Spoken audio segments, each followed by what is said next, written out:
আমার বাংলায় সবাইকে স্বাগত। আজকে আলোচনা করছি ইউজিসি নেট এক্সাম 2021-এর শিফট 2 এর প্রশ্ন এবং উত্তর নিয়ে। তোমাদের প্রথম প্রশ্ন, মোগল শিখের রণে কণ্ঠ পাকড়ি ধরিল আঁকড়ি দুইজনে দংশন ক্ষত সেন বিহঙ্গ যুঝে ভুজঙ্গ শনে। অর্থাৎ মোগল শিখের যুদ্ধ যেন একে অপরের কণ্ঠ আঁকড়ে পাকড়ে ধরেছে, তাদেরকে কেমন দেখতে লাগছে যে দংশন ক্ষত সেন বিহঙ্গ, সেন পাখি আর ভুজঙ্গের মতো। অর্থাৎ মোগল শিখের যুদ্ধ দেখে মনে হচ্ছে যে দংশনগত সেন পাখি এবং ভুজঙ্গের যুদ্ধ হচ্ছে। অর্থাৎ এখানে একটা সংশয় প্রকাশ পাচ্ছে, একটা যেন যেন প্রশ্ন, যেন যেন শব্দ বারবার আসছে বাংলা করতে গিয়ে। অর্থাৎ কিন্তু যেন শব্দটির কোনো উল্লেখ নেই, অর্থাৎ এটি প্রতীয়মান উৎপ্রেক্ষা অলঙ্কার। পরের প্রশ্ন, যার ধন তার কাছে লুকাইয়া রাখি, দস্যু কেনারামে লুট করা ধন লুকিয়ে রাখে মাটির তলায়। জেসন কবিতার পংক্তি থেকে এসেছে স্বপ্ন আজ ব্যর্থ বিড়ম্বনা। এরকম কবিতার লাইন তুলে দিয়ে কোন কবিতার অংশ, এটা তোমাদের নেট সেটের একটা কমন প্রশ্ন। এরপর সহমরণ থেকে শুদ্ধ অশুদ্ধ, তার মধ্যে শুদ্ধ চিহ্নিত করতে বলা হয়েছে। অন্য তিনটে শুদ্ধ, যেটা অশুদ্ধ সেটা হচ্ছে প্রথম শ্লোক মর্তে ভর্তরী মনুস্মৃতি থেকে গৃহীত, এটা হবে অঙ্গিরা ঋষির বচন থেকে গৃহীত। পরের প্রশ্ন, ভক্তি করি অল্প দিলে অমৃত সমান, অভক্তিতে বিস্তর দিলে সেই অপমান। শ্রীকৃষ্ণ বিষয়ের উদ্দিষ্ট চরিত্র হলো সুদামা। তোমাদের ইউজিসি নেট এক্সাম প্রিপারেশনে এরকম উদ্ধৃতিমূলক প্রশ্ন থেকে উত্তর কিন্তু নানানভাবে আসতে পারে, বিশেষ করে উপন্যাস আর মধ্যযুগ থেকে। কাজেই এই ধরনের প্রশ্ন উত্তর খেয়াল রেখো। আমার বাংলায় এই নিয়ে প্রচুর আলোচনা হয়েছে, আলোচনাগুলো তোমরা ঠিকঠাক দেখো না এবং কমেন্ট করো এই ধরনের আলোচনা করার জন্য। আলোচনা রয়েছে, তোমরা কিন্তু তোমাদের প্রস্তুতির জন্য দেখতে পারো। পরের প্রশ্নটা লক্ষ্য করো যে কবিতা থেকে দেওয়া হয়েছে। ফিরে আসার সাঁঝ ঘর, গঙ্গার উপর শুভ্র ধাপ চেতন শেখরা, সঙ্গী হারানো পাখি সঙ্গতি, খোলা রাস্তা বিনিময়। এখানে দেখো কোনো কবিতার লাইন কিন্তু তুলে দেওয়া হয়নি, বিশেষ শব্দবন্ধ দেওয়া হয়েছে এবং কোন কবিতা সেটা চিহ্নিত করতে বলা হয়েছে। ইউজিসি নেট এক্সামের এটা একটা অন্য রকমের প্রশ্ন প্যাটার্ন। সাধারণত কবিতার পংক্তি থেকে আসে, কিন্তু কবিতার বিশেষ বিশেষ শব্দবন্ধ, যে শব্দবন্ধ সেই কবিতাকে আমাদের আলাদা করতে শেখায়, সেই শব্দবন্ধগুলো কিন্তু আমাদের খেয়াল রাখতে হবে। কবিতা থেকে আমার বাংলায় আলোচনায় এই বিশেষ শব্দবন্ধের উপর কিন্তু বিশেষভাবে জোর দেওয়া হয়েছে। কাজেই এই ধরনের প্রশ্নগুলো যদি প্রস্তুতি নিতে চাও তাহলে আমার বাংলার কাব্য কবিতা প্লেলিস্ট থেকে কবিতার আলোচনাগুলো অবশ্যই দেখো। পরের প্রশ্ন, সাহিত্যে বিষয়টা শ্রেষ্ঠ না ভঙ্গিটা শ্রেষ্ঠ, ইহা বিচার করিতে হইলে আমি দেখি কোনটা অধিক রহস্যময়। এটা রবীন্দ্র সাহিত্য, রবীন্দ্র প্রবন্ধ থেকে নেওয়া, এটা বোমের উক্তি। এরপর শ্রীকান্ত থেকে শুদ্ধ অশুদ্ধ এসেছে, যেখানে লক্ষ্য করো তোমরা যে 5টা করে মন্তব্য দেওয়া হচ্ছে এবং সেখান থেকে শুদ্ধ অশুদ্ধ নির্ণয় করতে বলা হচ্ছে। এখানে এই প্রশ্নের শিফটে বেশিরভাগই ক্ষেত্রেই শুদ্ধটা চিহ্নিত করতে বলা হয়েছে। তোমরা স্ক্রিনে দেখতেই পাচ্ছ 3টে শুদ্ধ উল্লেখ করা হয়েছে। এখানে শুদ্ধ চিহ্নিত করতে বলার পরিমাণ বেশি, হয়তো পরের বারে অশুদ্ধ চিহ্নিত করতে বলতে পারে। যাই হোক, এর পরের প্রশ্ন, ভারতীয় আলংকারিকদের আবির্ভাবের ক্রম, সেই অনুযায়ী প্রথমে হেমচন্দ্র, তারপর বিশ্বনাথ, তারপর প্রভাকর, তারপর জগন্নাথ। এখানে কিন্তু অপ্রধান আলংকারিকদেরও ক্রমে দেওয়া হচ্ছে, মানে অপ্রধান আলংকারিকদের থেকেও কিন্তু প্রশ্ন আসছে, কাজেই আমাদের ওনাদেরও কিন্তু খেয়াল রাখতে হবে। আমার বাংলায় চলে এসেছে পিডিএফ। ইউজিসি নেট বাংলা প্রস্তুতি এখন অনেক সহজ, সমস্ত রকম নেট প্যাটার্ন প্রশ্ন একত্রে, আর বিষয় বুঝতে সঙ্গে অডিও নোটসও থাকছে। তাই সংগ্রহ করতে আজই যোগাযোগ করুন স্ক্রিনে দেওয়া নম্বরের মাধ্যমে আমার বাংলার হোয়াটসঅ্যাপে। এরপর আলংকারিকদের বক্তব্য নিয়ে একটা শুদ্ধ অশুদ্ধ স্তম্ভ দেওয়া হয়েছে।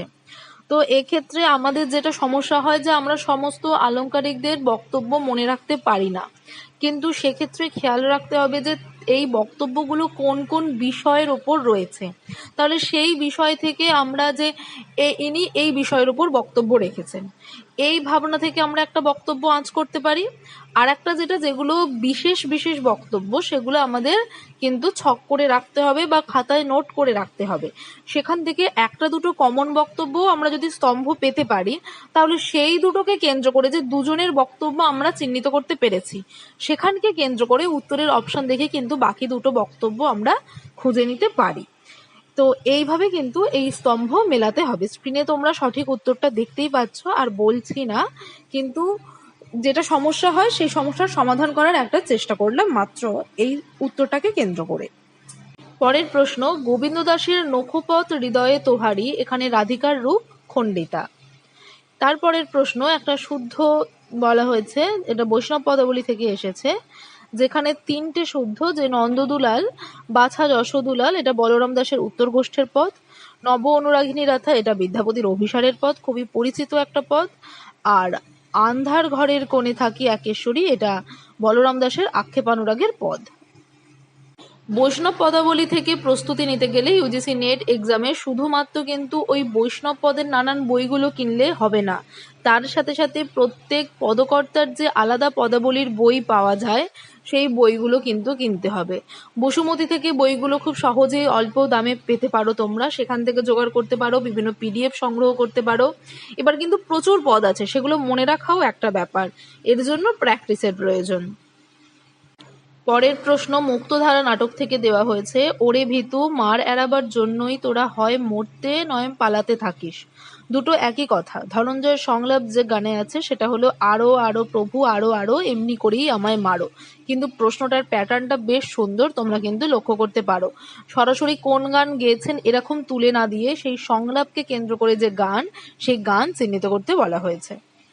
এর পরের প্রশ্ন এসেছে অন্নদামঙ্গল কাব্য থেকে, যেখানে কবি যে দেবদেবীদের বর্ণনা দিয়েছেন সেই দেবদেবীদের বর্ণনাকে কেন্দ্র করে একই ধরনের বর্ণনাকে উল্লেখ করে একটা স্তম্ভ দেওয়া হয়েছে, যেখানে ভৈরবী হচ্ছে রক্তবর্ণা চতুর্ভুজা কমলাসনা, বগলামুখী রত্নগৃহে রত্ন সিংহাসন মধ্যস্থিতা। এইরকম যে বৈশিষ্ট্যগুলো, তোমরা কিন্তু এগুলোকে খাতায় নোট করতে পারো। এখানে রক্তবর্ণা এবং রত্নকে কেন্দ্র করে, রক্ত আর রত্নকে কেন্দ্র করে দেওয়া হয়েছে। এরকম আরো বিশেষ বিশেষ কোনো বৈশিষ্ট্য থাকতে পারে, সেগুলোকে কেন্দ্র করেও কিন্তু স্তম্ভ দিতে পারে। সেখানে দেবদেবী না হয় চরিত্র থাকতে পারে, বা দেবদেবীর যে 51 পীঠ তাকে কেন্দ্র করে থাকতে পারে। তো এই ধরনের প্রশ্নগুলোর জন্য কিন্তু তোমরা প্রস্তুত থাকতে পারো এইভাবে। তারপরের প্রশ্ন একটা স্তম্ভমূলক প্রশ্ন, যেখানে কবিতা থেকে দেওয়া হয়েছে, এখানে বিশেষ লাইন তুলে দেওয়া হয়েছে কামিনী রায়ের কবিতা থেকে। কোনো এক বিশেষ কবির 4-5টা কবিতা থেকে স্তম্ভ দিতে পারে, বা বিভিন্ন কবির এক একটা কবিতাকে তুলে নিয়ে তা থেকেও স্তম্ভ আসতে পারে। তো এখানে যেমন সুখ কবিতা থেকে সুখের লাইন হচ্ছে, কাঁদাইতেই শুধু বিশ্ব রচয়িতা, চন্দ্রাপীর নয়ন ফিরাতে ভয় পায়, সে কি চঞ্চল নিরাশা আশা হর্ষ বিষাদ, আর দিন চলে যায় থেকে জীবনের বোঝালয় তুলিয়া মাথায়। পরের প্রশ্ন, বিষ্ণুদের কোন কবিতায় দেশ ছাড়া মানুষের কথা আছে? জল দাও কবিতায়। চিত্র ও সঙ্গীতই সাহিত্যের প্রধান উপকরণ, যে প্রবন্ধ থেকে নেওয়া হয়েছে সাহিত্যের তাৎপর্য, এটা রবীন্দ্র প্রবন্ধ থেকে নেওয়া। মহাভারতের আদি পর্বের প্রসঙ্গগুলোর ক্রম জানতে চেয়েছে। সেখানে প্রসঙ্গগুলোর যে ক্রম হবে সেটা হচ্ছে যে যতুগৃহ দান, হিড়িম্বার আগমন, দ্রৌপদীর স্বয়ম্বর, ভানুমতির স্বয়ম্বর, খাণ্ডব দাহন। তোমাদের মক টেস্টে এই ধরনের প্রশ্নগুলো কিন্তু বারবার দেওয়া থাকে, কাজেই যারা এই 6 মাসের মক টেস্ট সিরিজগুলোতে অংশ নাও তাদের কাছে এই প্রশ্নগুলো পরিচিত। আর যারা নাও না তারা নিতে পারো, কিংবা ঘরে বসে এই ধরনের প্রশ্নের কিন্তু প্রস্তুতি নিতে পারো। এর পরের প্রশ্ন, বাকি ইতিহাস নাটক থেকে শুদ্ধ মন্তব্য দেওয়া হয়েছে। শরদিন্দু যে প্রবন্ধটি লিখতে আরম্ভ করেছিল সেটা নাট্য সাহিত্যে আধুনিকতা শুদ্ধ। সীতানাথের খাতায় শরদিন্দু প্রথম যে ছবিটা দেখেছিল সেটা ভিয়েতনামের যুদ্ধের ছবি, অশুদ্ধ, কেন কি প্রথম যে ছবিটা দেখেছিল সেটা মহাভারতের দুঃশাসনের রক্তপানের ছবি। পার্বতীর বাবার নাম বনোয়ারিলাল শুদ্ধ। নাটকের সমাপ্তি ও সূচনা শরদিন্দুর উক্তিতে, এটা অশুদ্ধ, কেন কি সূচনা বাসন্তীর আর সমাপ্তি শরদিন্দুর উক্তিতে। বাসন্তীর গল্পে সীতানাথের বন্ধু হচ্ছে নিখিল। পরের প্রশ্ন, প্রবন্ধ থেকে মন্তব্য যুক্তিমূলক প্রশ্ন, ঢাকা ছাড়তে লেখক খুব দুঃখ পেয়েছিলেন, এটা অশুদ্ধ। লেখকের কাছে পৃথিবীর সবচেয়ে সুন্দর জায়গা পুরনো পল্টন, শুদ্ধ। এর পরের প্রশ্ন এসছে, আমার জীবন প্রবন্ধে রাজসুন্দরী দেবীর ছেলেদের জন্মগ্রহণের জ্যেষ্ঠতার ক্রম। এই ধরনের প্রশ্ন কিন্তু মক টেস্ট সিরিজে বারবার থাকে। তো জন্মগ্রহণের জ্যেষ্ঠতার ক্রম, মৃত্যুর ক্রম, তারপর নাতি নাতনির সংখ্যা সেই হিসাবে ক্রম, এরকমকে কেন্দ্র করে প্রচুর ক্রমের প্রশ্ন কিন্তু মক টেস্ট সিরিজে বারবার থাকে। কাজে যারা মক টেস্ট সিরিজ দিয়ে পরীক্ষা দিয়েছো তাদের কাছে কিন্তু প্রশ্নগুলো খুবই কমন ছিল, তো তারা জানিয়েওছো। তো সেক্ষেত্রে এর উত্তর হবে জন্মগ্রহণের জ্যেষ্ঠতার ক্রম অনুযায়ী প্রথমে হবে পুলিন বিহারী, তারপর প্যারিলাল, তারপর রাধানাথ এবং শেষে আসবে চন্দ্রনাথ।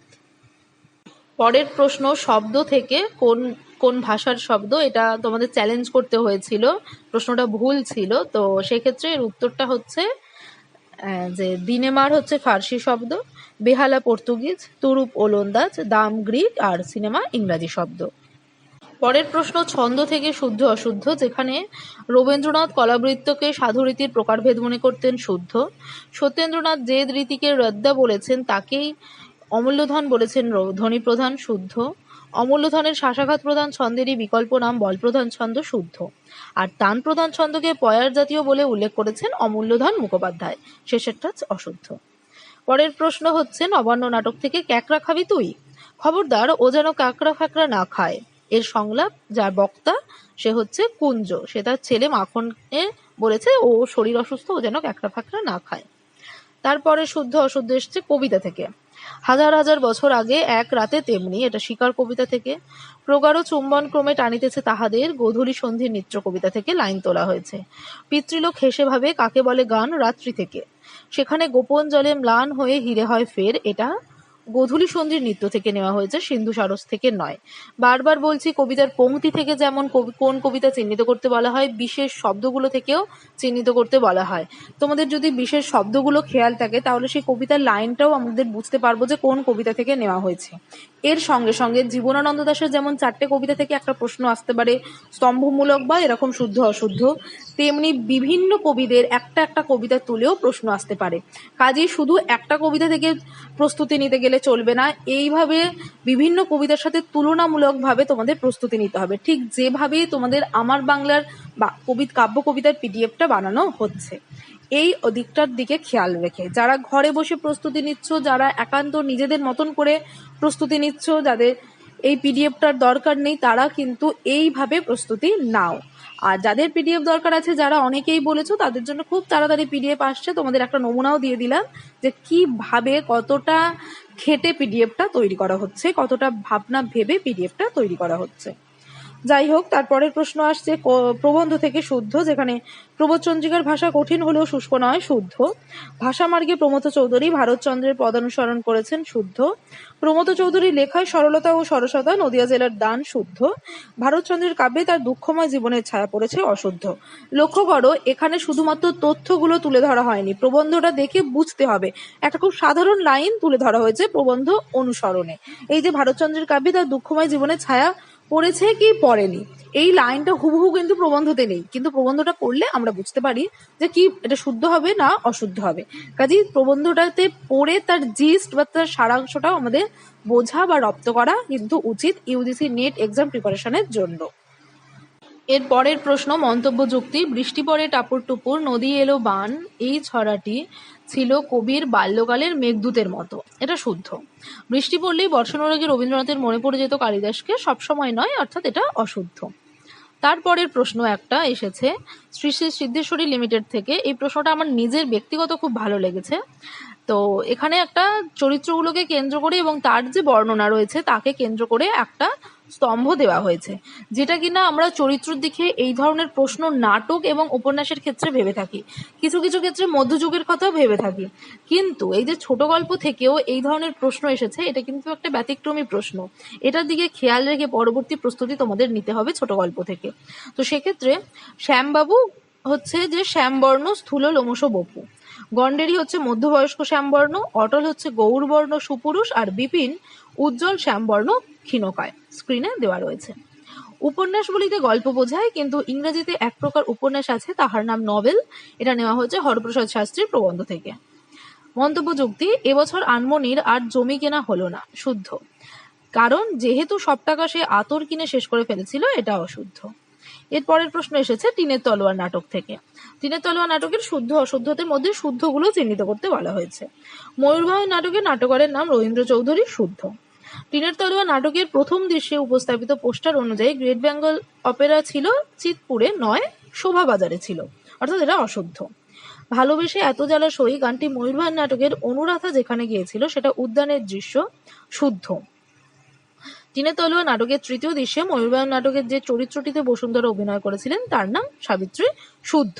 সাধারণত আমরা চরিত্রগুলো যে কে কোন চরিত্রে অভিনয় করেছিল তার একটা স্তম্ভমূলক প্রশ্ন তৈরি করে থাকি, কিন্তু এই রকম শুদ্ধ অশুদ্ধর ক্ষেত্রেও প্রশ্নগুলো আসতে পারে, অর্থাৎ উত্তর এক, প্যাটার্ন নানান রকম। এইভাবে কিন্তু তোমাদের ইউজিসি নেট এক্সামের প্রিপারেশন নিতে হবে। যারা নাটকের পিডিএফ অলরেডি নিয়ে নিয়েছো তারা বুঝতেই পারছো প্রস্তুতি কেমন হওয়া উচিত। যারা নাও নিয়ে অনেকেই আমার বাংলার হোয়াটসঅ্যাপে যোগাযোগ করে পিডিএফ সংগ্রহ করতে পারো। আর যারা বাড়িতে বসে ভাবছো তাদেরকে বলে রাখি যে এইভাবে কিন্তু প্রশ্ন প্যাটার্নের কথা মাথায় রেখে প্রস্তুতি নিতে হবে। এরপরের প্রশ্ন, ডাক্তার কানিংহামের বয়স, এটা জমিদার দর্পণ থেকে নেওয়া হয়েছে, 72 বছর বয়স। শুনো গো ভারত ভূমি নাটকের শেষে গেয়েছিল, এটা টিনের তলোয়ার নাটক, নাটকের শেষে গেয়েছিল যদুগোপাল। এরপরের প্রশ্ন ছোট গল্প থেকে এসেছে। এপার বাংলায় আসার পর দ্বিজগল্পের নিশিকান্তর বাস হলুদপুকুর ক্যাম্পে, অশুদ্ধ, মহিমপুর ক্যাম্পে। হারাইয়ের বাড়ি বাগড়ি গ্রামে, এটাও অশুদ্ধ, শিমুল কেষ্টপুর গ্রামে আর বাগড়ি অঞ্চলে। বাদলের মায়ের নাম বিমলা, শুদ্ধ, বা সবাগার গল্পে মুকুন্দের স্ত্রী লীলাবতী। আর বাকুলি ছেড়ে বেরোবার পর দুর্লার নাম হয়েছিল মাতং মাঝি। এই প্রশ্নটা যখন তোমাদের উত্তরপত্র রিলিজ করা হয় চ্যালেঞ্জ হিসাবে রেখেছিলেন অনেকেই। তারপরের প্রশ্ন, পাণ্ডু আকাশে খণ্ডচন্দ্র হিমানির গ্লানি মাখা পল্লবহীন বদ্ধ অশত শিহরে নগ্ন শাখা, এটা কলবৃত্ত ছন্দ। প্রথমেই ছন্দ দেখে আমাদের মাত্রা নির্ণয় না করলেও চলে, ছন্দটাকে বারবার পড়লে বুঝতে পারবে যে সেটা দ্রুত লয়ে পড়ছি, মধ্যম লয়ে পড়ছি নাকি ধীর লয়ে পড়ছি। দ্রুত লয়ে পড়লে দলবৃত্ত, মধ্যম লয়ে পড়লে কলাবৃত্ত, আর ধীর লয়ে পড়লে অক্ষরবৃত্ত ছন্দ হয়, সেক্ষেত্রে এটা কলাবৃত্ত ছন্দ হবে। এরপরের প্রশ্ন তোমার এসেছে অ্যারিস্টটলের মতে, অর্থাৎ এটা পোয়েটিক্স থেকে এসেছে। ওখানে 4 রকম ট্র্যাজেডি থেকে প্রশ্ন এসেছে। এই 4 রকম ট্র্যাজেডি থেকে ক্রমমূলক প্রশ্ন, স্তম্ভমূলক প্রশ্ন কে কেন্দ্র করে নানান প্রশ্ন এসেছিল তোমাদের মক টেস্ট সিরিজে। তো এখানেও এই প্রশ্নটা কাজেই কমন প্রশ্ন ছিল। জটিল ট্র্যাজেডি যেখানে বিপ্রতিভতা ও উদ্ঘাটনের ওপরেই নাটক নির্ভরশীল। আচ্ছা, এখানে ক্রম এসেছে, হ্যাঁ, ক্রমে জটিল ট্র্যাজেডির কথাই প্রথম উল্লেখ করা রয়েছে। তারপরে আছে যন্ত্রণার ট্র্যাজেডির কথা, তারপরে হবে চরিত্রের ট্র্যাজেডি এবং শেষে হবে দৃশ্যের ট্র্যাজেডির কথা। এরপরের প্রশ্ন এসেছে শুদ্ধ অশুদ্ধ তোমার চতুরঙ্গ থেকে। চতুরঙ্গের এখানে শুদ্ধ হচ্ছে হরিমোহনের পিতার মৃত্যু হয় অল্প বয়সে, শুদ্ধ। উপন্যাসে শচীশের ডায়েরির প্রসঙ্গ আছে একবার, অশুদ্ধ। দুবার আছে, শচীশ বলে যে শিরোনামে যে লেখা আছে সেখানেই দেখবে শচীশের ডায়েরিতে উল্লেখ আছে এরকম বলে দুবার প্রসঙ্গ এসছে। শ্রীবিলাস ও দামিনীর বিয়ে হয়েছিল চৈত্র মাসে। ননিবালার অন্তরের পবিত্রতা বোঝাতে পারিজাতের নয় শিরীষ ফুলের উপমা ব্যবহার হয়েছিল। আর নবীনের স্ত্রীর বোনের বিবাহ স্থির হয়েছিল আষাঢ় মাসে, শুদ্ধ। পরের প্রশ্ন উজ্জ্বল নীলমণি থেকে। উজ্জ্বল নীলমণি থেকেও শুদ্ধ অশুদ্ধ চিহ্নিত করতে বলা হয়েছে। তো এখানে মুগ্ধ ও প্রগলভা সকল গুণ বর্তমান থাকে, মধ্য নায়িকাতেই সকল রসোৎকর্ষ বর্তমান, এটা শুদ্ধ। উপপতি ভাবী শৃঙ্গার রসের পরমোৎকর্ষ প্রতিষ্ঠিত, এটা শুদ্ধ। আর খণ্ডিতা নায়িকার লক্ষণ ক্রোধ, দীর্ঘ নিঃশ্বাস, মোচন ও মৌনতা, এটা শুদ্ধ। এখানে একটা কথা বলে রাখি, লক্ষ্য করো যে নায়িকাদের লক্ষণগুলোকে কেন্দ্র করেও কিন্তু প্রশ্ন আসছে। তোমাদের উজ্জ্বল নীলমণির যে পিডিএফ দেওয়া হয়েছে বা মক টেস্ট সিরিজের যে প্রশ্নগুলো থাকে সেখানে কিন্তু আমরা নায়িকার অষ্ট অবস্থার লক্ষণগুলোর ওপর বেশ জোর দিই, এবং এই লক্ষণগুলোই নায়িকার অবস্থাকে, নায়িকার প্রকৃতিকে কিন্তু প্রকাশ করে, নায়কের ক্ষেত্রেও তাই। তো কাজেই এগুলো তোমরা কিন্তু খেয়াল রাখবে। যারা পিডিএফ সংগ্রহ করেছো বা যারা মক টেস্ট সিরিজে অংশগ্রহণ করেছো তাদের কাছে বিষয়গুলো কিন্তু খুব সহজ। যারা অংশগ্রহণ করনি তাদেরকেও বলে রাখি তারা এইভাবে প্রস্তুতি নাও, কিংবা এই 6 মাসের মক টেস্ট সিরিজটায় অ্যাডমিশন নিতে পারো, অথবা পিডিএফ সংগ্রহ করে কিন্তু তোমাদের প্রস্তুতিকে আরো সহজ করতে পারো। এরপরের প্রশ্ন আসছে রচনাকালের ক্রম দিচ্ছে তোমাদের, এটা ভারতীয় কাব্যতত্ত্ব থেকে, যেখানে 4টে গ্রন্থ দিয়ে দিয়েছে এবং গ্রন্থগুলোর রচনাকালের ক্রম জানতে চেয়েছে। গ্রন্থগুলোর রচনাকালের ক্রম অর্থাৎ আমাদের জানতে হবে যারা গ্রন্থ রচয়িতা তাদের আবির্ভাবকালের ক্রম, বা তারা কখন লিখছেন তাদের প্রসঙ্গ থেকে, অর্থাৎ আবির্ভাব সৃষ্টিকর্তাদের থেকে বা যারা গ্রন্থগুলো রচয়িতা তাদের থেকে কিন্তু এই ক্রমগুলো আমরা উল্লেখ করতে পারবো বা চিহ্নিত করতে পারবো। এই প্রশ্ন কিন্তু তোমাদের যে ভারতীয় কাব্যতত্ত্ব বা অলঙ্কার শাস্ত্র তার পিডিএফে কিন্তু এই ধরনের প্রশ্ন প্রচুর রকমের রয়েছে। তো এর উত্তর অনুযায়ী এখানে হবে ধর্নার লোক প্রথম, তারপর কাব্যপ্রকাশ, তারপর সাহিত্য দর্পণ এবং শেষে হচ্ছে রসগঙ্গাধর লেখা হয়েছে। এরপরের প্রশ্ন বিদ্যাপতি ও জয়দেব প্রবন্ধ থেকে দেওয়া হচ্ছে।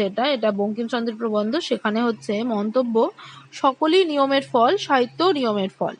এটা শুদ্ধ। আর যুক্তি হচ্ছে, কারণ বিশেষ বিশেষ কারণ হইতে বিশেষ বিশেষ নিয়ম অনুসারে বিশেষ বিশেষ ফলোৎপত্তি হয়। এটাও শুদ্ধ। প্রবন্ধের ক্ষেত্রে যখন মন্তব্য যুক্তিমূলক প্রশ্ন থাকবে, তোমরা লক্ষ্য করবে যে কিছু কিছু জায়গায় প্রবন্ধ অনুযায়ী হুবহু তুলে দেওয়া হয় মন্তব্য যুক্তিতে। সেক্ষেত্রে আমাদের নির্ণয় করতে সুবিধা হয়। আর যেখানে তুলে দেওয়া হয় না, সেখানে কিন্তু আমাদের প্রবন্ধ পড়ে বুঝে তার মন্তব্য অনুযায়ী যুক্তি ঠিক হয়েছে কিনা সেটা আমাদের নির্ণয় করতে হয়। তাই আবার বলবো, ইউজিসি নেট এক্সাম প্রিপারেশনের জন্য প্রবন্ধগুলোর জিসটা আমাদের খেয়াল রাখতে হবে। পরের প্রশ্ন ফসিল ছোট গল্প থেকে। ফসিল ছোট গল্পে অঞ্জনগড়ের মহারাজা প্রতি রবিবার হাতির পিঠে চড়ে জুলুস নিয়ে পথে বার হন। অশুদ্ধ, কেন কি সংক্রান্তির দিনে বার হন। তারপরেরটা, হাজিরা বইটা পুড়িয়ে আজই নতুন একটা তৈরি করে রাখো। এটা গিবসনের পরামর্শ। শুদ্ধ। প্রাসাদের নহবতের জন্য একজন ইটালিয়ান ব্যান্ডমাস্টার রাখবার মতলব করেছিলেন মহারাজা। শুদ্ধ। বৃদ্ধ দালাল মাহাতো অঞ্জনগড়ে ফিরে এসেছে মরিশাস থেকে। শুদ্ধ। তারপরের প্রশ্ন হচ্ছে প্রবন্ধ থেকেই দেওয়া হয়েছে, জাগ্রতের পক্ষে তদানীং অনুভূত জগৎ যেমন সত্য, সুপ্তের পক্ষে স্বপ্নদৃষ্ট জগৎও তেমনি সত্য। এটা অতিপ্রাকৃত প্রথম প্রস্তাব থেকে নেওয়া হয়েছে। এই ধরনের এই যে দেখো, সত্যকে কেন্দ্র করে তোমরা আগেও একটা প্রশ্ন পেলে, এখানেও একটা প্রশ্ন পাচ্ছ। তো এই যে একই ধরনের লাইনগুলো কিন্তু বিভিন্ন প্রবন্ধ থেকে থাকে। তো সেইগুলো কিন্তু তোমরা নোট করবে, আন্ডারলাইন করবে এবং খাতায় লিখে রাখবে যে লাইনটার মানে হয়তো একই বোঝাচ্ছে, কিন্তু অন্য অন্য প্রবন্ধে রয়েছে। তো সেইগুলোকে কেন্দ্র করেও কিন্তু তোমাদের স্তম্ভ বা চিহ্নিতকরণমূলক প্রশ্ন আসতে পারে। এখানে যেমন এই সত্যকে কেন্দ্র করে রয়েছে, এই যে এই জগৎ যেমন সত্য ইত্যাদি, এইটা দেখে তোমার অন্য প্রবন্ধের কথাও মনে হতে পারে। কাজে সেগুলোকে আইডেন্টিফাই করার জন্য সেই একই ধরনের লাইনগুলোকে কিন্তু খাতায় মার্ক করা, লিখে রাখা উচিত।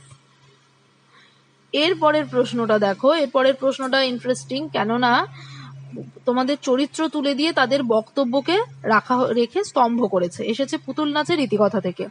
এবং তার থেকেও বড় কথা দেখো যে অনন্ত বা শ্রীনাথ, রামতারণ, এই চরিত্রগুলো কিন্তু পুতুল নাচের ইতিকথার অপ্রধান চরিত্র। আদি অপ্রধান চরিত্রের বক্তব্যগুলো কিন্তু গুরুত্বপূর্ণ। আমরা এর আগে ইউজিসি নেট এক্সাম প্রিপারেশনের জন্য উপন্যাস থেকে বেশি করে নাটকের থেকে আমরা যে কে কোন চরিত্র, তার বক্তব্য কি, তার সংলাপ কি, তার একটা ছক তৈরি করতাম। এখন উপন্যাস থেকেও সেই ছক তৈরি করতে হবে। শুধু তাই নয়, অপ্রধান চরিত্রের বক্তব্যগুলো কিন্তু আমাদের খেয়াল রাখতে হবে। তোমরা স্ক্রিনে দেখতেই পাচ্ছ সঠিক উত্তরটা, তাই আর বললাম না। পরের প্রশ্ন হচ্ছে, চলে এলাম পরের প্রশ্নে। কতগুলো শব্দ দিয়েছে এবং সেখানে কোনটি ফার্সি থেকে আগত চিহ্নিত করতে বলা হয়েছে। জিলিপি, আন্দাজ এবং ময়দান ফার্সি থেকে আগত। শুধু কোনটা কোন ভাষার শব্দ সেটা নয়, কোন ভাষা থেকে কোন ভাষায় এসেছে সেটাও আমাদের খেয়াল রাখতে হবে। তার মানে বুঝতে পারছো যে প্রশ্ন কোথা থেকে দেওয়া হচ্ছে তোমাদের ইউজিসি নেট এক্সামে, আর তার প্রিপারেশন কেমন হওয়া উচিত সেটা কিন্তু আমরা এই বিভিন্ন ইয়ারের প্রশ্নগুলোর আলোচনা থেকেই বুঝতে পারি। তো তোমাদের এই পরীক্ষার আগেই এই জন্য এই প্রশ্নের আলোচনাটা রেখেছিলাম করব বলে। অনেকে অনেকবার বলেছো, তারপরেও আলোচনাটা করা হয়নি। এই কারণেই পরীক্ষার সময় আলোচনা করলে তোমরা বুঝতে পারবে তোমাদের নিজেদের প্রস্তুতি কতটা নেওয়া উচিত, কিভাবে নেওয়া উচিত, কেমন নেওয়া উচিত। তো এই যে কোন শব্দটা কোথা থেকে এসেছে, কোন ভাষা থেকে কোন ভাষা এসেছে, এর উত্তর তোমরা ডিটেলসে পাবে সুকুমার সেনের বইতে। তো সুকুমার সেনের বইটা লক্ষ্য করো এই প্রশ্নের উত্তরগুলোর জন্য বা এই ধরনের প্রশ্নের প্রস্তুতির জন্য। এরপর দেখো, ঝাড়খণ্ডী উপভাষার কোন বৈশিষ্ট্যগুলো আছে সেটা চিহ্নিত করতে বলা হয়েছে। এরকম ধরনের প্রশ্ন তোমাদের মক টেস্টেও দেওয়া থাকে। এই ধরনের প্রশ্ন তোমাদের স্তম্ভমূলক ভাবেও আসতে পারে, আবার এখানে তোমাদের চিহ্নিতকরণমূলক ভাবেও এসেছে। চিহ্নিতকরণমূলক প্রশ্ন আমার বাংলার মক টেস্ট সিরিজেই প্রথম থেকে দেওয়া হচ্ছে। তারপর দেখো সেই প্রশ্ন কিন্তু তোমাদের ইউজিসি নেট এক্সামও ফলো করছে। আমি কে হিসাবে দেওয়া হয়েছে, চিহ্নিতকরণ হিসাবে দেওয়া হয়েছে।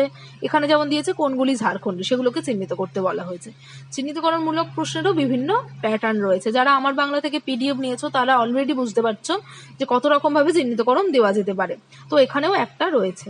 তো ঝাড়খণ্ডী বুঝতে গেলে দেখো র ল, র থেকে ল এবং ন ল হয়েছে, এটা ঝাড়খণ্ডী। নাম ধাতুর বাহুল্য ঝাড়খণ্ডী, আর নঙর্থক উপসর্গ ক্রিয়ার পূর্বে অবস্থান এটাও ঝাড়খণ্ডীর বৈশিষ্ট্য। তো খেয়াল কি রকম রাখতে হবে বারবার বলছি, ইউজিসি নেট এক্সাম প্রিপারেশন কিভাবে নেওয়া উচিত তার উত্তর কিন্তু তোমরা এই আলোচনা থেকেই অনেকটা পেয়ে যেতে পারছো। আমার বাংলায় চলে এসেছে পিডিএফ। ইউজিসি নেট বাংলা প্রস্তুতি এখন অনেক সহজ, সমস্ত রকম নেট প্যাটার্ন প্রশ্ন একত্রে, আর বিষয় বুঝতে সঙ্গে অডিও নোটসও থাকছে। তাই সংগ্রহ করতে আজই যোগাযোগ করুন স্ক্রিনে দেওয়া নম্বরের মাধ্যমে আমার বাংলার হোয়াটসঅ্যাপে। পরের প্রশ্নটা দেওয়া হয়েছে আত্মভোগ গল্প থেকে। এই প্রশ্নটাও আমার ব্যক্তিগতভাবে খুব ভালো লেগেছে, কেন কি এই প্রশ্নগুলোই প্রমাণ করে যে ইউজিসি নেট এক্সামের প্রিপারেশন নিতে গেলে কতটা ভেতর থেকে নেওয়া উচিত। এখানে খুকির বাড়ির বর্ণনার ক্রম দিয়েছে, মাত্র কয়েকটা লাইনে লেখক বর্ণনা করে চলে গেছেন, সেই জায়গা থেকেও একটা ক্রমমূলক প্রশ্ন তুলে ধরেছে তোমাদের ইউজিসি নেট এক্সামে।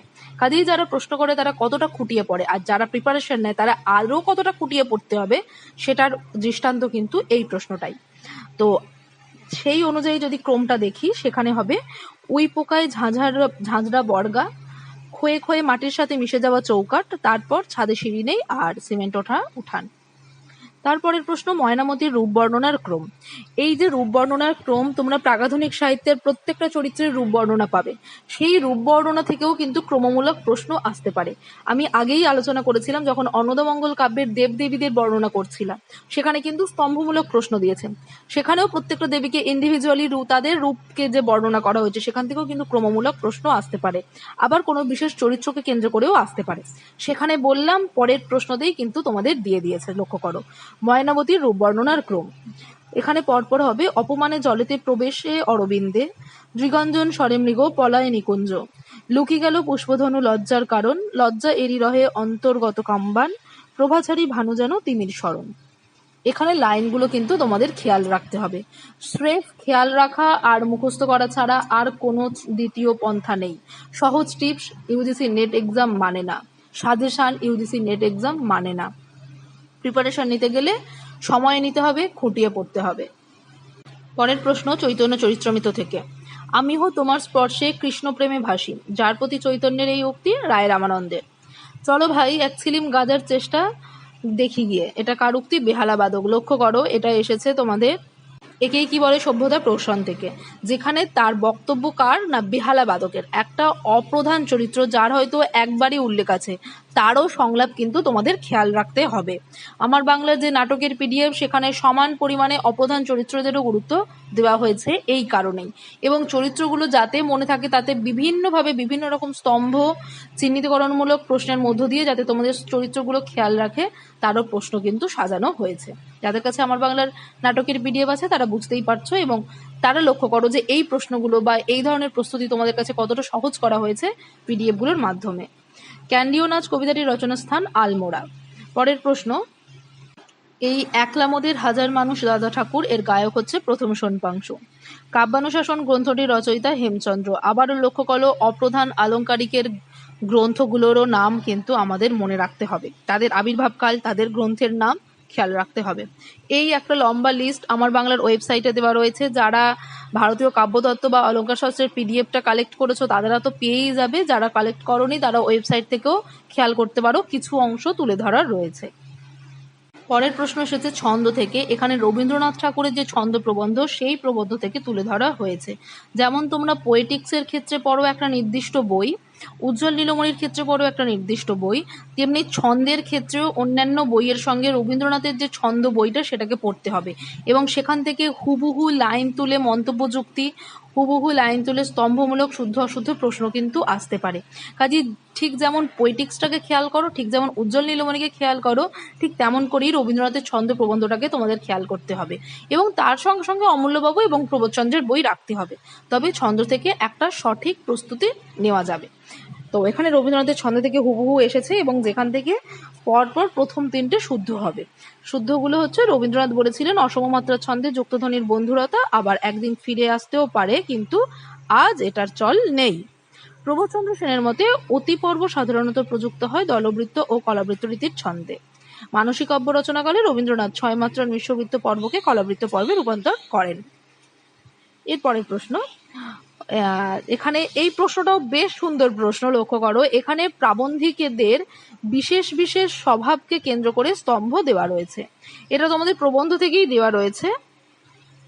তো এখানে বিষ্ণু মানে কোনো কবিতা থেকে দেওয়া হয়নি, প্রবন্ধ থেকে দেওয়া হয়েছে। তো বিষ্ণুদের হচ্ছে তার সমাজবোধ ও নেতিবাচক নেগেটিভ ইমোশন দ্বারা পরিচালিত। সুধীন দত্ত তার সমাজবিমুখতা সামাজিক কারণে নয়, স্বভাবজ। মধুসূদন দত্তের গালাগাল কিন্তু টিকল না, টিকে রইল তার দুঃসাহসিক অবদান। আর বুদ্ধদেব বসুর হচ্ছে সমলোত্তর যুগের মানসিক ও সামাজিক উপপ্লব তার চিত্তকে স্পর্শ করলেও তেমন করে অধিকার করেনি। এর পরের প্রশ্ন, রত্ন পদ্মসোনা শ্যামা রক্তবস্ত্র পরি চতুর্ভুজা খড়গ চর্ম পাশাঙ্কুশ ধরি দশমহাবদ্যের দেবী মাতঙ্গী। এই প্রশ্ন কিন্তু স্তম্ভমূলক প্রশ্নের ক্ষেত্রেও আমরা পেয়েছি, কাজে এটাকে উত্তর দেওয়া কিন্তু সহজ হয়ে যাবে এই ব্যাচের ছাত্রছাত্রীদের ক্ষেত্রে।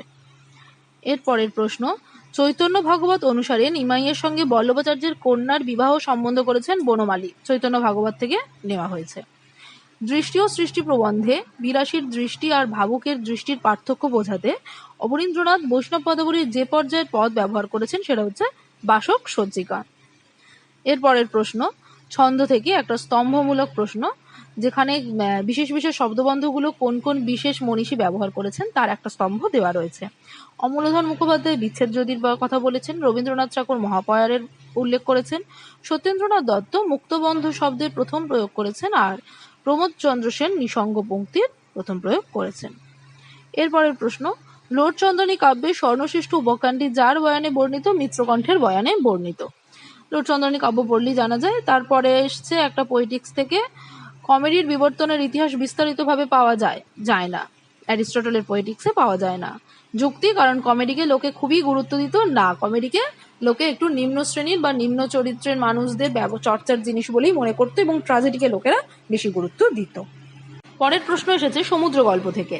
তাই সমুদ্রকে অপরিচিত ঠেকেছিল, দুর্বোধ্য ঠেকেছিল। গল্পকথনে এমন মনে হবার কারণ মামা তার পাশে ছিলেন না কথকের। কাজেই দেখো এখানে কিন্তু মন্তব্য যুক্তিমূলক প্রশ্নও আসতে পারতো। আবার কারণ বলেও চারটে কারণ দিয়ে তোমাকে কোন কারণটা সেটাকে চিহ্নিত করতে বলা হয়েছে। এই ধরনের প্রশ্ন কিন্তু তোমরা মক টেস্ট সিরিজ থেকে পেতে পারো এবং মক টেস্ট সিরিজে কমন পেয়েছো। দেখো, তেমন বেসবুর বিবি ভইব না আমারে, বক্তাকে ফুল বানু। এখানে প্রশ্নটা চ্যালেঞ্জ করা হয়েছিল কেননা সংলাপটা ভুল ছিল। তো এখানে এই সঠিক সংলাপ দিয়ে সঠিক উত্তর দেওয়া হলো। পরের প্রশ্ন, সংবর্ত কবিতা অনুসারে ঐতিহাসিক ব্যক্তি নামের ক্রম। এটা তোমাদের কাব্য কবিতার পিডিএফে দেওয়াই হয়েছে, চার্চিল, হিটলার, মুসোলিনি, স্টালিন। জীবন স্মৃতি থেকে শুদ্ধ অশুদ্ধ এসেছে, যেখানে শুদ্ধগুলো হলো রবির শিক্ষক জ্ঞানচন্দ্র ভট্টাচার্য ছিলেন আনন্দচন্দ্র বেদান্ত বাগীশের পুত্র। এরপরে শুদ্ধ স্টেশনের দ্বীপস্তম্ভের নিচে বেঞ্চে বসে যে বইটি পড়ছিলেন সেটি হলো স্পেন্সারের ডাটা অফ এথিক্স। আর বিদ্যাপতির ভরাবাদর মহাবাদর গানটিতে সুর বসিয়ে রবীন্দ্রনাথ হারমোনিয়াম যন্ত্রযোগে গান গাইতেন। পরের প্রশ্ন, বিবৃতিমূলক প্রশ্ন। এখানেও শুদ্ধ অশুদ্ধ নির্বাচন করতে দিয়েছে। বিবৃতি দুটো দিয়ে তার মধ্যে কোনটা ঠিক কোনটা ভুল নির্ণয় করা, আর মন্তব্য যুক্তি নির্ণয় করা, অনেকটা কাছাকাছি প্রশ্ন প্যাটার্ন। এখানে দেখো, ভাববাচক বিশেষ্য বা কৃদন্ত বিশেষণের সঙ্গে সংস্কৃত যা ধাতুজাত পদ দিয়ে যৌগিক কর্মবাচ্য গঠনের সূত্রপাত শ্রীকৃষ্ণ কীর্তনে প্রথম দেখা গেছে, এটা অশুদ্ধ। আর তার পরিপ্রেক্ষিতে যে বিবৃতি যে অপিনিহিতির সূত্রপাত দেখা গিয়েছিল চর্যাপদ থেকে, এটাও অশুদ্ধ। অপিনিহিতির সূত্রপাত দেখা গিয়েছিল শ্রীকৃষ্ণ কীর্তন থেকে। অর্থাৎ আমাদের ভাষা চর্চা বা ভাষা বিজ্ঞান পড়তে গেলে তার ধ্বনিতত্ত্ব এবং রূপতত্ত্বগুলোকেও বারবার খেয়াল রাখতে হবে এবং ভালোভাবে খেয়াল রাখতে হবে। সেখান থেকে এই প্রশ্নগুলো দেওয়া হয়েছে। যারা আমার বাংলার অলরেডি আর্য ভাষার পিডিএফটা এই রিসেন্ট প্রকাশিত হয়েছে পেয়েছো, তারা নিশ্চয়ই এই প্রশ্নটা লক্ষ্যই করবে এবং আশা করছি তাদের জন্য এর পরের প্রস্তুতি আরও সহজ হবে ভাষা অংশটা থেকে। এর পরের প্রশ্ন এসেছে পত্রপত্রিকা থেকে। কল্লোল পত্রিকার ৩য় বর্ষের আষাঢ় সংখ্যা থেকে নতুন বিভাগটি দীনেশ দাস প্রবর্তন করেছিলেন, সেটা হচ্ছে ডাকঘর। এই যে কল্লোল পত্রিকায় এবং প্রবাসী পত্রিকাতে নানান বিভাগ রয়েছে, সেগুলো কবে চালু হয়, কবে বন্ধ হয়, তাতে কি বিষয় থাকতো, এইসব নিয়ে কিন্তু আমার বাংলায় বিশদে আলোচনা করা রয়েছে প্রত্যেকটা পত্রিকাকে ধরে ধরে। যারা প্রস্তুতি নিতে যাচ্ছ ইউজিসি নেট এক্সামে সাময়িক পত্রপত্রিকা থেকে, তারা কিন্তু তাদের জন্য ওই আলোচনাগুলো ভীষণ গুরুত্বপূর্ণ। পরের প্রশ্ন, আজ 12ই পৌষ, হুতুম প্যাঁচার নকশা অনুসরণে আজ পদ্মালোচনের ছেলের বিবাহ। খেয়াল করো, প্রশ্নের প্যাটার্নটা কিন্তু অন্যরকম। সহজ করেই প্রশ্নটা দিতে পারতো যে পদ্মলোচনের ছেলের বিবাহ কবে হয়েছিল, সেটা না করে উদ্ধৃতি তুলে ধরে সেই উদ্ধৃতিকে কেন্দ্র করে কি ঘটনা ঘটেছিল এইভাবে প্রশ্নটাকে সাজানো হয়েছে। পরের প্রশ্ন, গ্রন্থে উপনিষদের তমসোমা জ্যোতির্গময় প্রার্থনাটি রবীন্দ্রনাথের মনে পড়েছিল যার আঁকা ছবি থেকে, শিমু মোরার ছবি দেখে। এর পরের প্রশ্ন, উপন্যাস থেকে, তুঙ্গভদ্রার তীরে উপন্যাস থেকে, এবং তাদের সম্পর্কে বলা হয়েছে যে বলরাম যারা দুষ্ট তারা স্বভাবের বশে অত্যাচার করে, মানে তাদের সম্পর্কে বলা হয়নি, তাদের সংলাপগুলো বলা হয়েছে। লক্ষণ মল্লব, ছলে বলে কৌশলে বিজয় লাভ করাই যুদ্ধের ধর্ম। দেবরায়, যুদ্ধের আবার ধর্ম কি, যুদ্ধ কর্মটাই তো অধর্ম। আর অর্জুন বর্মা, দক্ষিণ দেশের মেয়েরা এখন যবনের অত্যাচারে ঘর থেকে বেরোয় না। অর্থাৎ দুটো চরিত্রের সংলাপ রাখা হয়েছে যুদ্ধকে কেন্দ্র করে, আর দুটো চরিত্রের সংলাপ রাখা হয়েছে অত্যাচারকে কেন্দ্র করে। তাহলে তোমরা যখন উপন্যাস থেকে চরিত্রের সংলাপগুলোকে কেন্দ্র করে প্রস্তুতি নেবে, সেখানে লক্ষ্য রাখবে যে সংলাপগুলোর বিষয়টা কি। একই বিষয়ের যে সংলাপগুলো এসছে সেই সংলাপগুলোকে খাতায় ছক করতে থাকবে। এর পরের প্রশ্ন হচ্ছে যে জয়দেবের মন্তব্য যুক্তিমূলক প্রশ্ন। জয়দেবের কবিতা উৎফুল্ল কমলজল শোভিত বিহঙ্গ মুকুল স্বচ্ছ বাড়িবিষ্ট সুন্দরের সরোবর। বিদ্যাপতির কবিতা দুর্গমিনী বেগবতীর তরঙ্গশূন্য নদী। আচ্ছা, জয়দেব এবং বিদ্যাপতির কবিতার যে তুলনা সেটা থেকে মন্তব্য এসেছে, সেটা শুদ্ধ। আর তার যুক্তি হচ্ছে উভয়ই প্রাকৃতিক শোভার মধ্যে মনুষ্যকে স্থাপন করিয়া তৎপ্রতি দৃষ্টি করেন, এটা অশুদ্ধ। কারণ কি, দুজনের কবিতার বিষয়, দুজনের দৃষ্টিভঙ্গি আলাদা ছিল, সেটাই বিদ্যাপতি এবং জয়দেব প্রবন্ধের মূল বিষয়। কাজেই দুজনের যে এক ছিল না, এটা যুক্তি থেকে সহজেই বুঝতে পারছি অশুদ্ধ হবে। এর পরের প্রশ্নটা শ্রীকৃষ্ণ কীর্তন কাব্য থেকে। তোমাদের ইউজিসি নেট এক্সামের প্রশ্ন প্যাটার্ন যে কতটা খুঁটিয়ে এবং তার প্রিপারেশন নেওয়া যে কতটা কঠিন তার প্রমাণ করছে এই প্রশ্নটা। যেখানে লক্ষ্য করো যে শ্রীকৃষ্ণ কীর্তনের যে বিভিন্ন খণ্ডগুলো তোমাদের সিলেবাসে আছে, সেখান থেকে কবিতার বা পদগুলোর প্রথম লাইন তুলে দেওয়া হয়েছে এবং চিহ্নিত করতে বলা হয়েছে যে কোনটা কোনখান থেকে এসেছে বা কোন খণ্ড থেকে এসেছে। এরকম প্রশ্ন তোমরা আমার বাংলার মক টেস্ট সিরিজেও পাবে, যেখানে তোমাদের প্রশ্নগুলোকে এই পদগুলোকে লক্ষ্য করে বুঝতে হবে যে কোন সময়কে বলতে চেয়েছে, সেই অনুযায়ী কিন্তু তোমাদের স্তম্ভ সাজাতে হবে। যেমন এখানে একটা উদাহরণ দিই, বেআকুলি গোয়ালিনী, অর্থাৎ আকুল গোয়ালিনীর কথা বলা হয়েছে। রাধা বিরহের প্রসঙ্গ, যেখানে রাধা ব্যাকুল হয়ে রয়েছেন কৃষ্ণের জন্য। এরকম কোনো লাইন, বিশেষ বিশেষ শব্দ লক্ষ্য করে তবেই আমরা কিন্তু কোন খণ্ডের চিহ্নিত করতে পারবো, সেই হিসাবেই এইগুলো স্তম্ভগুলো দেওয়া যায়। আর যাদের যে পদগুলো পরিচিত থাকে সেগুলোকে তো সহজেই আমরা স্তম্ভ সাজাতে পারি। এরপরের প্রশ্ন চণ্ডীমঙ্গল থেকে। এই প্রশ্নটাও চ্যালেঞ্জ করতে হয়েছিল, ভুল ছিল, এখানে সঠিকটা দেওয়া হয়েছে। চণ্ডীমঙ্গলে চণ্ডীর আদেশে মকরা নদীর সঙ্গে যে সকল নদ নদী মিলিত হয়েছিল তাদের ক্রম: ভগবতী, বিপাশা, দ্বারকেশ্বর, বরুণা এবং সরযূ। প্রাগআধুনিক সাহিত্য থেকে কতটা খুঁটিয়ে পড়তে হবে, কতটা খুঁটিয়ে প্রশ্ন তৈরি করতে হবে তার একটা তোমরা দৃষ্টান্ত বা উদাহরণ পাচ্ছ এই প্রশ্নটা থেকে। এরপরের প্রশ্ন হচ্ছে, বেতন না জানলে ভদ্র অভদ্র বুঝবো কেমনে? প্রাচ্য ও পাশ্চাত্য প্রবন্ধের যে নাটক থেকে উদ্ধৃত। সধবার একাদশী। প্রাচ্য পাশ্চাত্য প্রবন্ধে সধবার একাদশী নাটকের উল্লেখ আছে এবং সেখানে এই উদ্ধৃতিটা এই নাটক থেকে নেওয়া হয়েছে। এরপরে সাধের আসন কাব্যগ্রন্থ প্রকাশিত হয়েছিল কোন পত্রিকায়? খুবই সহজ এবং কমন প্রশ্ন, মালঞ্চ পত্রিকায়। পরের প্রশ্নটাও বেশ সুন্দর, একটা ক্রমমূলক প্রশ্ন।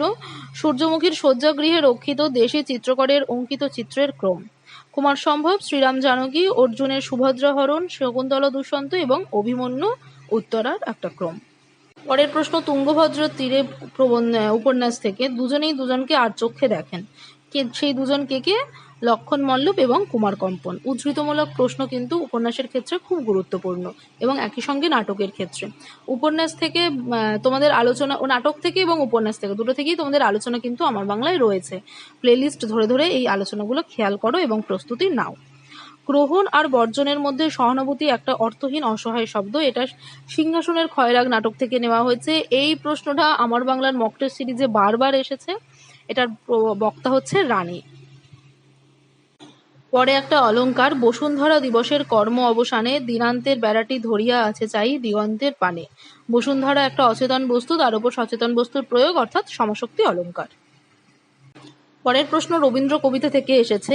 এই রবীন্দ্র কবিতাগুলোতে ছোট গল্পের একটা আভাস পাওয়া যায়, কাজেই এখান থেকে কিন্তু মানে কবিতার ভেতর থেকে প্রশ্নের তৈরি করার পদ্ধতিটা আলাদা হবে, তার প্যাটার্ন আলাদা হবে। ছোট গল্পের মতনই সেখানে আমরা অনেক অনেক ঘটনা, অনেক কাহিনী পাবো এবং সেই কাহিনীগুলো থেকে আমাদের প্রশ্ন তৈরি করতে হবে। এখানে যেমন মুক্তি কবিতায় কীর্তনী তার একতারা নিয়ে বসেছিল পিপুল গাছের তলায়, শুদ্ধ। শেষ চিঠি কবিতায় অমলার মাসি এসেছিল বাঁকিপুর থেকে, এও একটা কাহিনী, এটাও শুদ্ধ। অপরাধী কবিতায় ব্যাকরণের ক্লাসে পণ্ডিত মশাইয়ের চৌকিতে হুসো কালি লাগিয়ে দিয়েছিল মাখন, অশুদ্ধ। সংস্কৃতের ক্লাসে লাগিয়েছিল। খ্যাতি কবিতায় মাসিক কালচক্রের সম্পাদক প্রকাশক ছিলেন শম্ভু স্যান্ডেল, শুদ্ধ। এরপর বালক কবিতায় রাত 2টোর সময় যে হাঁক দিয়ে যেত তার নাম কৈলাস সর্দার, অশুদ্ধ। ফেরিওয়ালা হাঁক দিয়ে যেত। পরের প্রশ্ন রামায়ণ থেকে, কৃত্তিবাসী রামায়ণের পাঠ্যাংশ অনুসারে পিতৃ অভিশাপে বামনদেবের জন্ম হয়েছিল গুহক চণ্ডাল রূপে।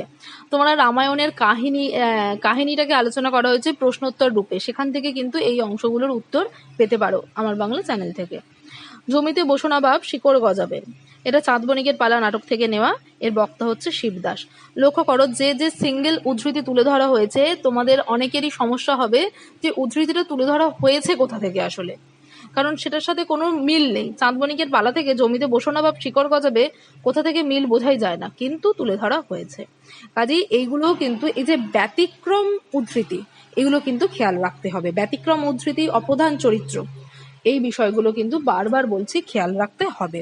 এর জন্য তোমরা নিজেরা বাড়িতে প্রস্তুতি নাও, যে কোনো মক টেস্ট সিরিজে অংশ নাও। আর আমি তো বলছি আমার বাংলায় মক টেস্ট সিরিজে এই ধরনের প্রশ্নই থাকে, এখনই অ্যাডমিশন চলছে, তোমরা চাইলে অ্যাডমিশন নিতে পারো। পরের প্রশ্ন হচ্ছে, আর্থিক সচ্ছলতার জন্য পাড়ার কালোর মায়ের মান্যতা আছে, এটা শুদ্ধ। মানে তিতাস একটি নদীর নাম থেকে শুদ্ধ অশুদ্ধ এসেছে। মেঘনা নদীতে আকস্মিক তুফানে কালো বরণের ব্যাপারীর নৌকা বাঁচাতে গিয়ে সুবল মারা যায়, শুদ্ধ। সুখদেবপুরের বোধাই মালো টাকায় সবচেয়ে বড়, এটা অশুদ্ধ। সুখদেবপুরের নয়, নয়নপুরের হবে। ভাদ্রের 1 তারিখে কাদিরের বাড়িতে খুব ধুমধাম পড়িল, শুদ্ধ। পরের বাড়ির ধান ভানতে ভানতে করমালির বউয়ের হাতে কড়া পড়ে গেছে, অশুদ্ধ। কেননা করমালির বউ কাঁথা সেলাই করে আর বন্দেয়ালির বউ ধান ভাঙে।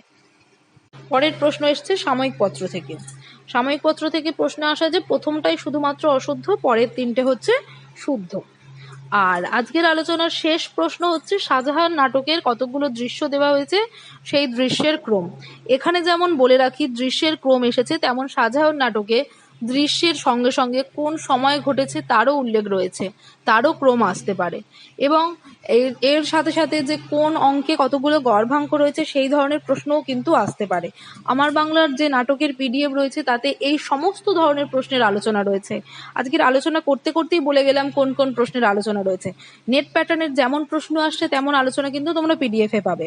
যদি পিডিএফ সংগ্রহ করতে সমস্যা হয় তোমরা আমার বাংলার মক টেস্ট সিরিজগুলো অংশ নিতে পারো। যেমন এখন যেটা 6 মাসের কোর্সে ইউনিট 1 থেকে ইউনিট 5 এর মক টেস্ট সিরিজ চলবে, সেখানে তোমাদের ইউনিট 1 থেকে ইউনিট 5 এর প্রস্তুতি দেওয়া হবে এবং ইউজিসি নেট প্যাটার্ন মেনটেন করে কিন্তু প্রশ্ন সাজানো হয়েছে সেই ক্লাসে। কাজেই বলবো যে এই মানে যদি তোমাদের সুবিধা হয় তাহলে মক টেস্ট সিরিজে তোমরা অ্যাডমিশন নিতে পারো।